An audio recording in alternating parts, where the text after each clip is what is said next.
Hello, ladies and germs. Welcome to Vision's Nature Corner with your host, Miss. Hello everyone and welcome. It's so good to see your happy faces. Today I'll be introducing to you a wonderfully abundant creature. Can you guess who?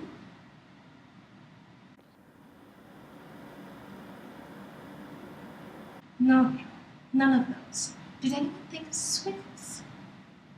Swiggles are wonderful and fascinating creatures. There are millions upon millions of Swiggles all around the world, with many different subspecies. I brought a few of the less shy ones with me today.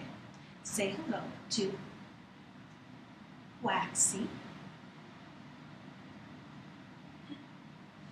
Crunchy,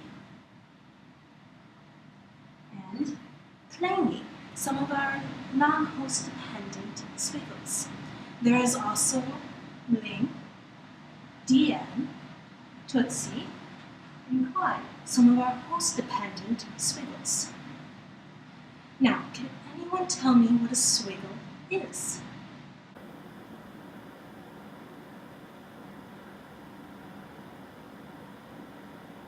No, none of those. Swiggles are actually parasites, much like a tapeworm. However, unlike a tapeworm, Swiggles are not bound to one host, nor in some cases does a Swiggle need a host at all.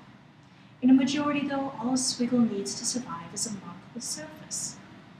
As far as we can tell, Swiggles get their food from the surface. In cases where Swiggles do not have a host, the food source still is a markable surface. Now, what are some markable surfaces?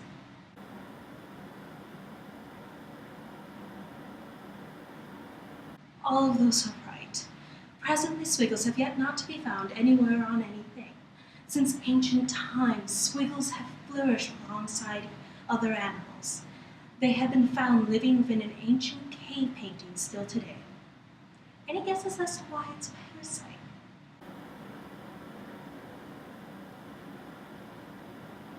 That's okay if you don't know. That's what I'm here for. Swiggles are considered a parasite because a majority of Swiggles need a host. This host can be either a living or inanimate object. Now, can you tell me some of the effective humans are?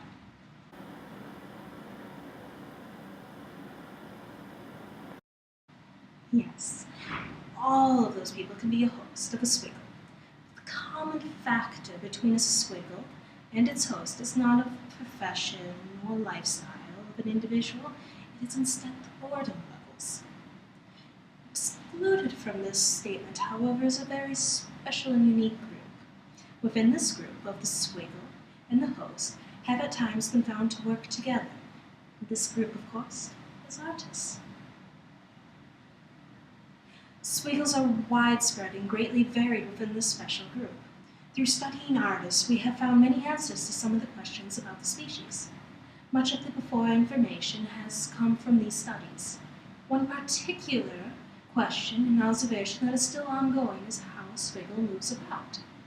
One of the leading explanations is that a Swiggle travels across the first surface, goes through a mediator, and then goes out onto the second surface, much like an electric fence current. As for the non-host Swiggles, they seem to crawl along the surface at different speeds. Now, how long do you think a Swiggle lives for?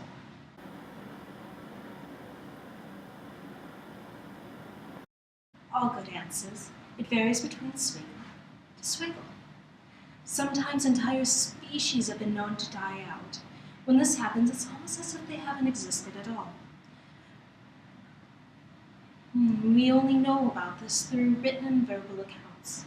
What we have been able to determine is so long as a Swiggle has a markable surface, it can survive. Currently, Swiggles are still surviving quite well and are never perceived to be on the endangered list. Now, do your best to remember all that you've learned today, and I'll see you next time on Vision's Nature's